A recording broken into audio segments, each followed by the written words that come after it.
kiosco. Porque de acuerdo a lo que estabas planteando, sí, los ministros dejaron una pregunta chorizo respecto al juicio a los expresidentes. Sí. O sea, ya no se entendía nada, era un galimatías eso, porque dijeron, no podemos en específico preguntar sobre ciertas personas, entonces se dejó abiertísima la pregunta y creo que eso también de alguna manera ayudó a que hubiera menos participación porque la gente no sabía exactamente de qué trataba esa pregunta, pero pues sí, veremos qué sucede en el caso de esta consulta para que se pueda dar en lo inmediato, no se empalme con el proceso electoral, pero sí es muy importante que haya una rendición de cuentas de los ministros, de los juzgadores en general. Hoy en día no le rinden cuentas a nadie, excepto a los machuchones, excepto a la oligarquía, y se trata de que se sometan a un proceso democrático. Entonces estamos en medio de ese debate que es muy importante, muy trascendente para este país y vamos viendo entonces qué hay también en las portadas. Entiendo que se repite esta noticia de la que ya hablaba Miguel, que le preguntaron al presidente, ¿no? Este secuestro reciente de otro grupo de migrantes, ¿no? Un nuevo evento que pues desde luego es trágico con el secuestro de, reportan 52 personas que fueron secuestradas, entre las que se encontrarían 50 migrantes, también estaría el conductor y otra persona más. Y esto lo que es importante ver es el contexto en el que se está dando. El presidente ha venido señalando la importancia de varias cosas en lo que tiene que ver con el fenómeno migratorio. Una, la existencia de nuevos mecanismos para que se dé de manera ordenada este flujo y de manera legal también. Esto quiere decir que se garantice que en Estados Unidos se les va a recibir y se les va a tratar bien. Eso por un lado, pero por otro lado, evitar que se den estos flujos en el interior del país que plantean otros riesgos. Riesgos como este que estamos viendo del día de ayer y que se repite en esta carretera ya, la carretera 57 entre San Luis Potosí y Nuevo León, y que es un tema que en este momento se está investigando, por supuesto, puntualmente, pero que hay que verlo en el contexto de todo el fenómeno y la complejidad también que tiene esta situación. Así es, y también apuntar que de acuerdo a las primeras indagatorias, presuntos representantes del Cártel del Golfo le habrían llamado al dueño de este camión y le habrían exigido $1,500 por migrante. De lo contrario, los iban a desaparecer. Entonces, imagínense las extorsiones, el tamaño del problema, y lo ha advertido el presidente López Obrador. Por eso hay que ordenar la migración y constantemente invita a la población de México y de Centroamérica y además de Sudamérica a que pues no corran este tipo de riesgos, porque claro que hay operativos, claro que opera la Guardia Nacional, pero en ocasiones es tanto el flujo migratorio y tanta la necesidad que esto rebasa a las propias autoridades y hay que destacar que es toda una cadena delincuencial que incluye a los polleros, incluye a estos secuestradores. Y luego ya no sabemos si sí son o no son de estos grupos criminales. Se utiliza también, ¿no?, el membrete en ocasiones para extorsionar y veremos qué sucede. Pero sí, el presidente hace una reflexión, lo vamos a escuchar, ¿no? Se está atendiendo lo del secuestro de migrantes en Matehuala. Se informó ayer, ya se encontraron a algunos, ya se tiene identificado el sitio, en fin, ya se está trabajando en eso. Hay un despliegue de la Guardia Nacional. Originalmente se habla de 50. Y son los transportistas de los choferes. Sí, pero estamos en eso. Y ya no podemos decir más por razones obvias, pero se está trabajando.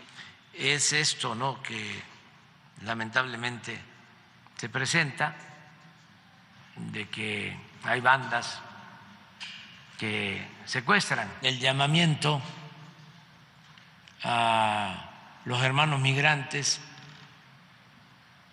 que no se dejen engañar, manipular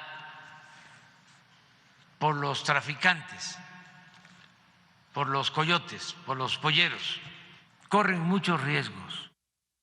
Y al titular de Migración, que por cierto está en un proceso abierto, que está rindiendo cuentas en libertad, y además al mando, bueno, pues le preguntaron, ¿no?, sobre qué es lo que sigue. Además, estamos en un contexto, se terminó el capítulo 42, está vigente el 8, y le preguntan a Garduño sobre cómo se está dando este proceso, ¿no?, y qué es lo que sigue.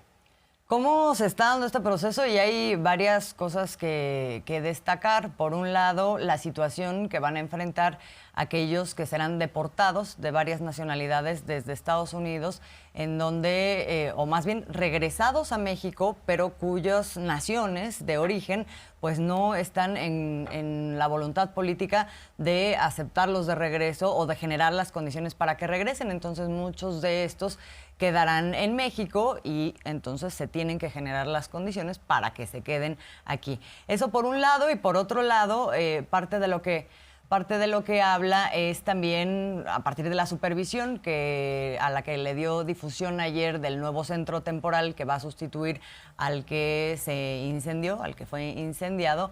Pues también habla de las condiciones, cómo están mejorando ahí en estos centros temporales migratorios, y habla de más cosas. Vamos a escuchar un fragmento de lo que dijo. La condición migratoria para los próximos meses, ¿cómo la visualizan? Pues nosotros, como se lo establece la ley no nos permite al Instituto Nacional de Migración dar permisos para circular, eso no existe.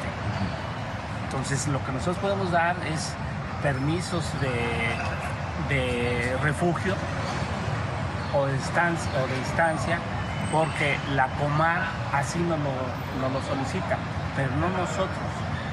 Entonces, la gente dice, es que yo quiero un permiso para poder circular, no me interesa estar en México, sí, por eso no lo podemos hacer.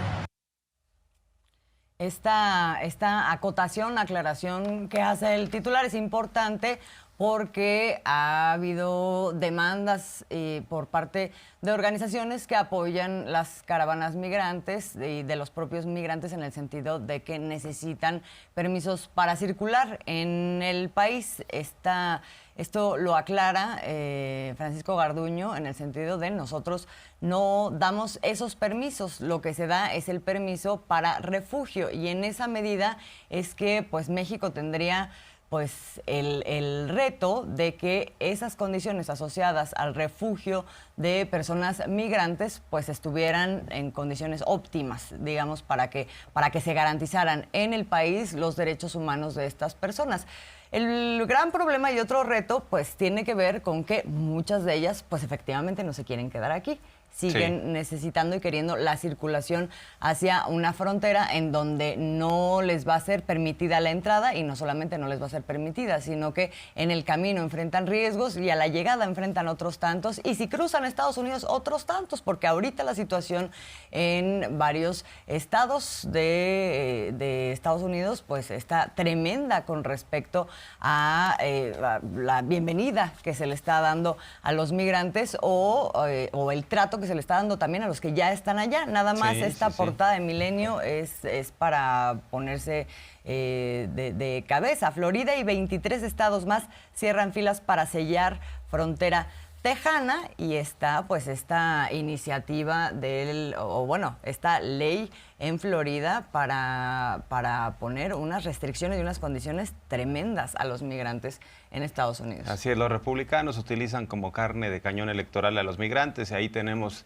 al gobernador tejano todos los días enviando más fuerzas estatales, pidiéndole a Biden que refuerce la parte de lo que le toca, el asunto federal. Y también tenemos al gobernador de Florida, DeSantis, que anda tratando de una forma muy inhumana a los migrantes, incluso como si fueran objetos o como si fueran animales. Los capturan, los mandan a otros sitios, aunque carecen de mano de obra. Pero bueno, lo que nos queda claro es que en el caso de México a los migrantes no se les persigue, se les protege, y esto sucede a lo largo de todo su trayecto. El problema es que luego algunos se van por la vía libre, y ahí es cuando no hay control. Y sí ha habido accidentes como el que sucedió allá en el norte del país y que está siendo investigado por parte de la FGR.